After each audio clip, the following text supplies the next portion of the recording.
rescue me.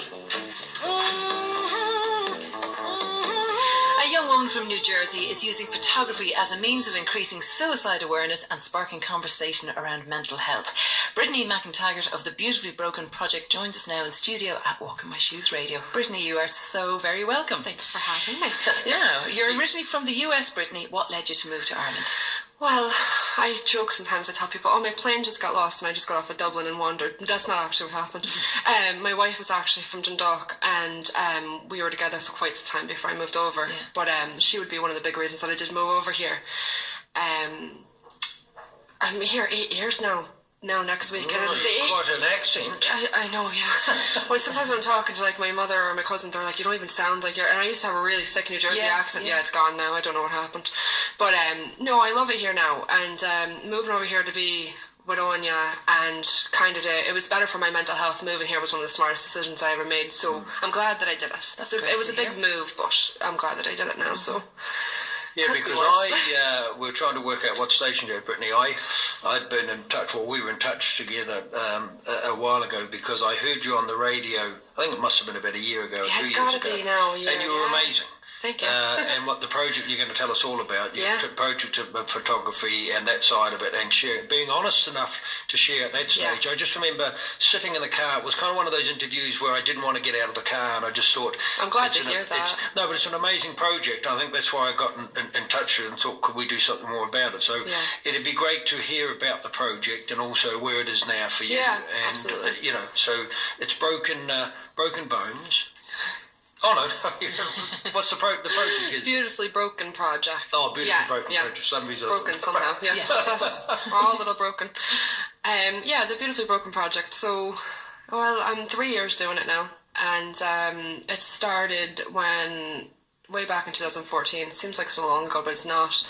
I lost my dad to suicide, so I kind of always had an interest in, why I didn't really understand for a long time why he did what he did, and subsequently after his death I actually lost 2 friends as well. And when I was in college I decided that my end of the year project for photography would be doing something to do with mental health, because I think it's a good way, photography is a good way to raise awareness. So you were studying photography at this stage? Yeah, I was in before I even went into the course that there was a big exhibition at the end of the year, so I think early on I knew what I wanted to do. And it kind of just went from there. I started planning in my head straight away what I wanted to do, how I wanted to do it. I had a lot of ideas, but my original ideas aren't actually how the project wound up at all. It wound up the complete opposite. And I'm glad that it did now, because the way it gets across now is much more powerful than I think the original way it would have went across, if that makes sense. Mm-hmm. Absolutely. So it's kind of just gone from there. It was officially launched in 2015, May 2015, and well, here I am 3 years later, and it's slow moving, but it's steady moving. But it's taking photographs of people that have shared that journey with you. That's basically what it is. So basically, what it is people get in touch with me that have been affected by suicide, meaning lost parents, siblings, or suffer from mental health issues. And they tell their story through the photograph. What I always try and do is, but it always can't be done, is I would take the person to like a place that would mean something to them. For myself, my own photo was took down at the Navy Bank in Dundalk, because I always kind of go there if I'm feeling upset or... somewhere emotional. Yeah, that's it. If I can't do that, I try and say to somebody, well, if you like the outdoors, let's go somewhere outdoors. And all the photos are taken like that. Now, I think a big misconception with the project is people have to show their face, but they don't. It can be completely anonymous. You still need to get a photo taken, but it could be of your arm for all... it doesn't matter. Different ways for different people. That's it, yeah. So it's kind of gone from there. It's branched out to... it was originally just stories of people dealing with mental health issues and suicide, and now I've also, last year, started Standing Strong, which is people like you or I who would just hold a poster with a mental health quote or just a powerful quote in a public place where people can see it being done. And it's a good way to show that there is a support system and that it's not just for people who suffer, it's for other people as well.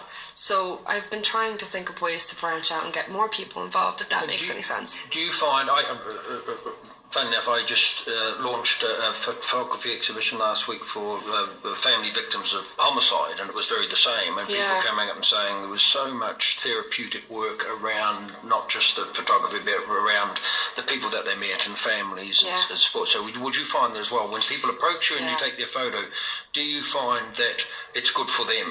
Oh, absolutely. Because what month are we in now? We're October. So back in June, I had a woman featured in my project who actually lost her son to suicide. We'd been in touch for a wee while, but it was never the right time. And it just gone so many years, and she texted me and said, I need to do this now. And I feel like I need to do it because I think it's 7 years, and there was something about this number 7, so she felt it was the right time to do it.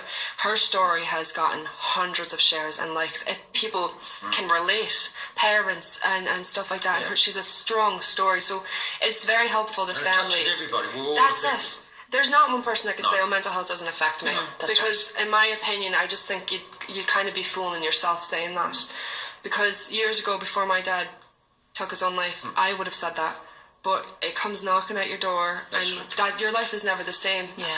And I suffer myself, so I do understand it. And I'm glad to be in touch and help families, because if I can do that with what I've been through, then it's all worth it. It keeps the conversation going. It does. It doesn't stop it. Keeps the momentum. It shouldn't be a taboo anymore. No. It's 2008. Do you feel it's losing its taboo? Yeah, no. I'd like to say yeah more than no, because there's a lot more people willing to talk, which is great. But I'm going to say no, because there's a lot of people that still follow the shame of it. They might have been reared with being told it's not okay to talk. You have to talk, because if you don't, you just bottle it all up inside. When I was growing up, I didn't talk much. No. And I think if I had, things would have been different for me. But it wasn't the kind of, I've lost friends through suicide as well, Brittany, but it wasn't the kind of, it wasn't the done thing to speak up about. And I think you're quite right.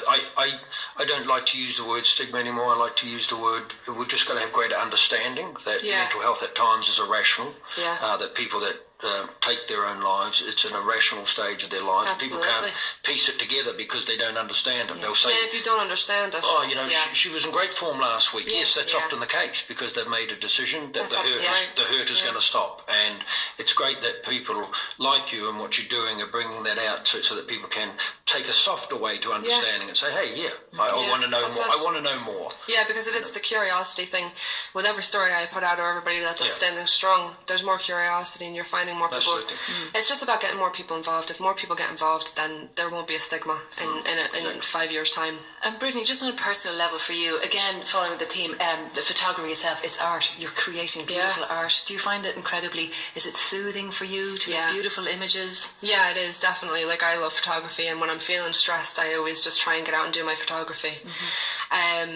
It is definitely soothing in a sense, because you're helping somebody, and if I'm helping one person even through one photo, absolutely, and you are. That's it. That's all that matters. That right there. Pay it forward stuff. Yeah, that's great. That's lovely. That's a lovely way of putting it. That pay it forward, and it's the same. If you can touch one person, I see means that much. You have it tattooed on your shoulder. I have it tattooed on me. I do, sir. With a semicolon as well, which is awesome. Yeah. Show me that. That's beautiful. Signature. It's beautiful. It's just lovely. We're going to take a little break, a little tiny break, a little musical interlude. We'll be back with Brittany in a few. You're listening to Walk in My Shoes Radio. I'm Pamela Flood, and I'm joined by the lovely Brent Pope, still with us here in studio. It is Brittany McIntaggart, and she's telling us about her wonderful project, which is called Beautifully Broken Project. And what are your plans for the future and the project's future? I love that question. I keep saying to my partner, we're going to travel. But my next massive thing is to go to England, because I have a lot of followers in England, and I want to go, even if it's for like 3 or 4 days. That is my goal before the end of next year, definitely. More than that, I want to have an exhibition about the project. I was trying to plan one down in Dundalk, but things just didn't work out, and I don't know what I'm doing. That's the problem. Do you know what I mean? So it's a learning process. Yeah. So that's that, and travelling to England is definitely two of the major things. God, more than that would be, I'd love to go in more newspapers, radios. I'd even love to, maybe if there was ever a possibility of doing TV or something like that. I'd love to do like maybe a mini documentary series. You know, something you could share on like Facebook that people watch, maybe 5-10 minute segments, stuff like that. Yeah.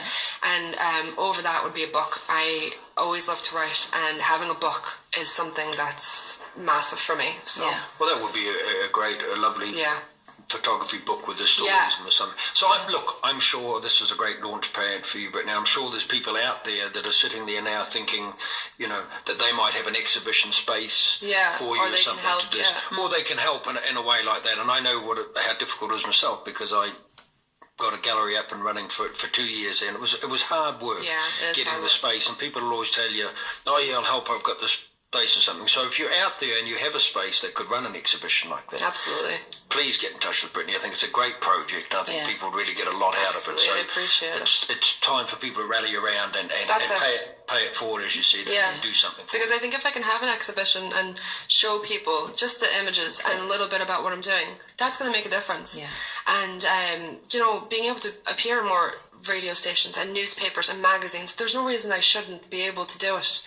And I see stories in the newspapers and all, and I'm just saying, I know that there's a gap for it. There's always going to be a gap for it, but I think I have a strong story, and I do think that there is plenty of space for me to get in now and tell my story and I will fight into the end. Also to do tell what I other have people's to. stories, isn't and it? Not just mine, everybody else. I know that I mean, your photographs are real people that have gone through traumatic events in their life, and this is how they're dealing with it or whatever, and they're showing the real you on photographs with a fantastically emotional story. Absolutely. And to tell their stories, never mind my own, would be more important than anything. Is important, but I mean, you know, it's a massive thing. Yeah. So you're 8 years here in Ireland now, isn't that right? Do we get to keep you?